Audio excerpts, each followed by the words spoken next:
Bien, estamos de regreso. La filigrana política, Daniel Adame Osorio. Adelante, Daniel, te escuchamos.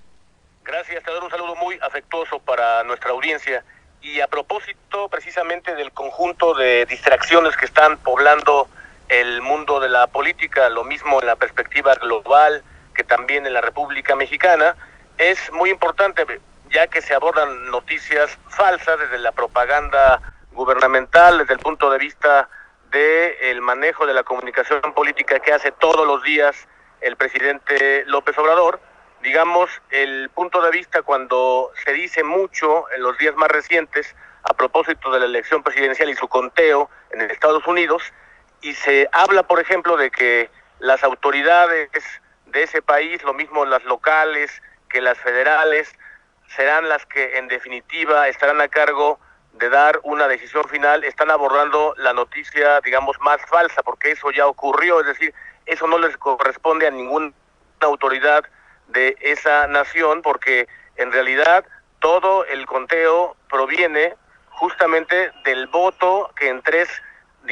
características o categorías ya se generó: el voto anticipado que permite la ley de ese país, el voto por correo y también el voto presencial que ocurrió el pasado noviembre número 3. Y digamos que el presidente lo aprovecha para, digamos, tener muy en cuenta la narrativa suya que lo devuelve 14 años atrás, al año 2006, para que él pueda, digamos, poner en perspectiva sobre la mesa un asunto que no es que estuviera muerto, está muerto, pero que lo tiene él vivo desde el punto de vista de su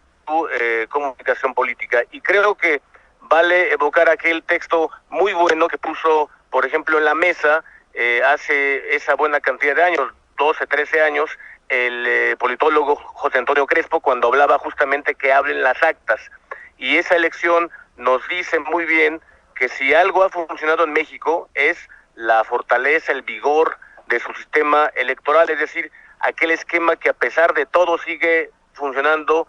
con, digamos, la posibilidad de convertir esos votos en cargos públicos. La mejor evidencia de ello es de que en ese texto se aborda, por ejemplo, que no hay ninguna, no solamente suspicacia, tampoco hay ninguna evidencia que pueda abordarse para testificar o para intentar poner en la mesa que sí existió alguna probabilidad de que haya sido una elección con amaños, una elección fraudulenta. Con lo cual, el presidente quiere, en realidad, tocar el caso estadounidense para volver al pasado y referirse al futuro, que aunque parezca un juego de palabras, no lo es, porque en realidad, si volvemos la cara a nuestro presente más inmediato, que es lo que a muchos mexicanos, si no es que a la inmensa mayoría nos interesa, es observar, por ejemplo,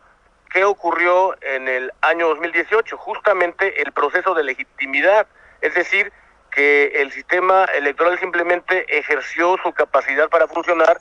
el electorado se pronunció y ahí estuvo un ganador que se manifestó en la evidencia de lo que llamamos el acceso al poder, o sea, su legitimidad dada por los votos.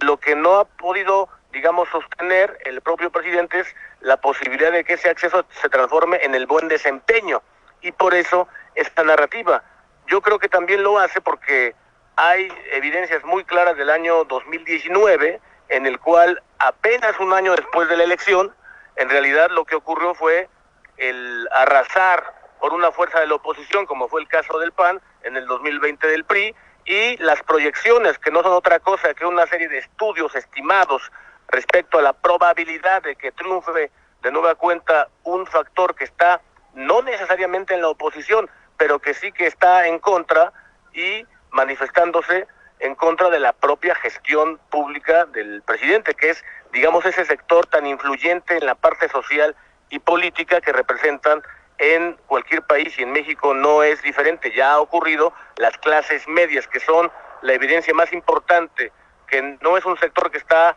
ni el más favorecido ni tampoco el más precario, por tanto su influencia social, electoral, política es notable, y a ellos les está, digamos, dirigiendo este mensaje el presidente con esa vuelta narrativa al pasado para proyectarse él al futuro, cuando precisamente ve que su causa, si no perdida, por lo pronto, a pesar de los esfuerzos que hace por controlar a las autoridades, a los órganos electorales, al órgano de justicia electoral y también a los partidos que llamamos en México satelitales, que son otra cosa. Esos partidos que algunos llamamos